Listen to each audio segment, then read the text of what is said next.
프로젝트의 이름인 탄소문은 현재 역설적인 재활용 시스템과 탄소 배출의 관계성에 문제를 제기하는 것에서 시작하여 탄소 배출량을 줄이기 위한 건축의 새로운 프로토타입을 제안하는 것입니다. 그리고 도시의 담론을 제기하는 방식으로서 게이트의 형태로 놓이게 됩니다. 우리는 우선 현대의 건축물이 얼마나 많은 탄소를 가졌는지 주목할 필요가 있습니다.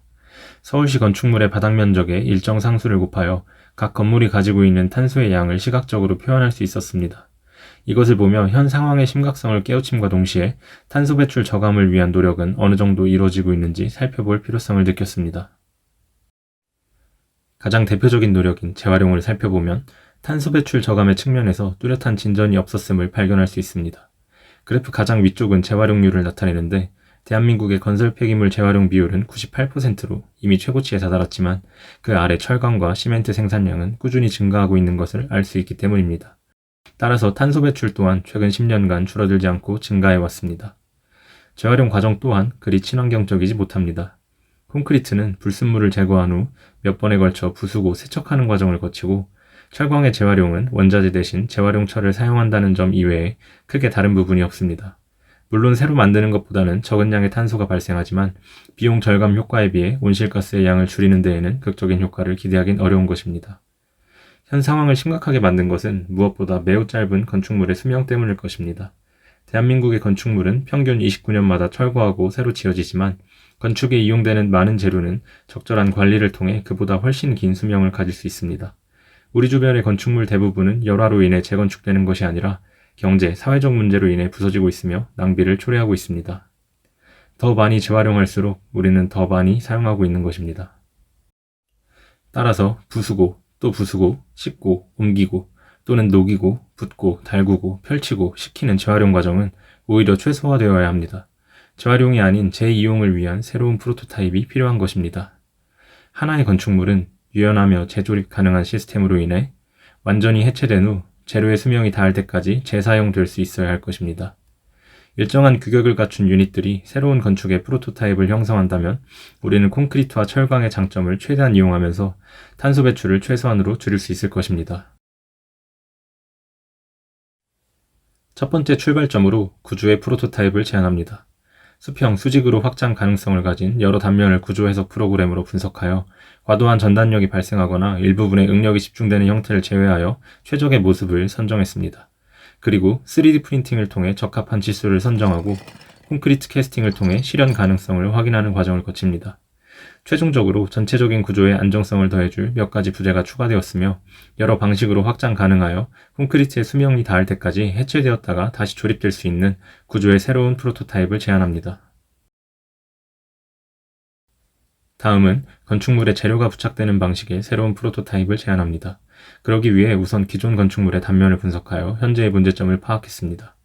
기존의 건축물은 각기 수명이 다른 재료들이 한데 뭉쳐 있으며 또한 너무 강하게 붙어 있습니다.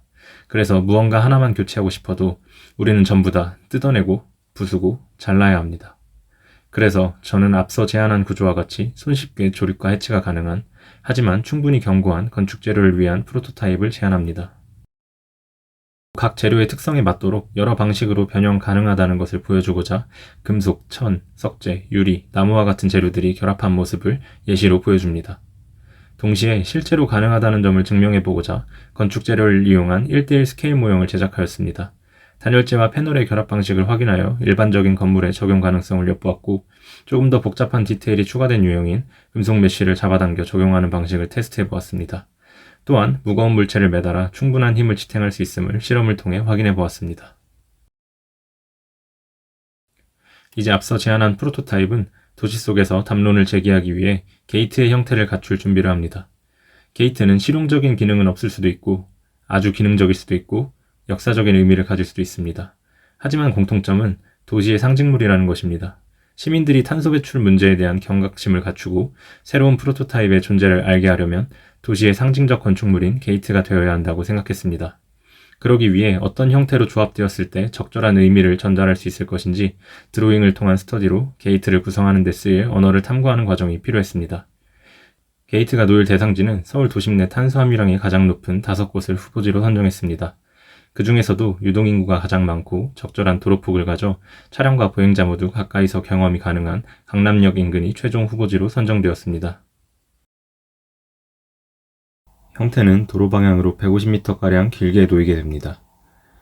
도로의 한쪽 면을 차지하여 차량은 아래의 지하차도로 이동하게 되며 이로 인해 지나가는 차량과 보행자는 이 건축물의 존재를 더욱 확고히 의식할 수 있습니다. 게이트를 구성하는 각각의 유닛들은 재료를 전시하는 공간으로 활용됩니다. 제가 제안한 프로토타입은 구조와 일체화되어 건축자재를 부착할 수 있게 외부는 파사드가 되고 내부는 전시 공간이 되는 것입니다. 수평, 수직으로 살짝 틀어진 축은 한눈에 최대한 많은 면적이 보이도록 하며 공간에 풍부함을 더해줍니다. 보행자는 이곳을 따라 걸으며 다양한 자재가 풍기는 분위기와 새로운 프로토타입의 가능성을 경험할 수 있을 것입니다. 내부 공간은 기다란 통로와 같은 모습으로 각 재료의 특성으로 인해 발산되는 분위기를 최대한 끌어냅니다. 외부 공간은 게이트를 받치고 있는 구조체들로 인해 다양하게 활용할 수 있습니다. 작은 공연이나 큰 공연을 할 수 있고 단지 쉬는 공간이 되기도 하고 때로는 메시지를 전달할 수도 있을 것입니다. 철제 프레임에서 새로운 프로토타입으로 이어지는 자연스러운 흐름은 기존의 건축물에도 이 프로토타입이 적용될 수 있을 것이라는 가능성의 표현입니다. 이로써 머지않은 미래에 누군가 이것을 적용시키고 더 발전시킬 수 있으리라 기대합니다.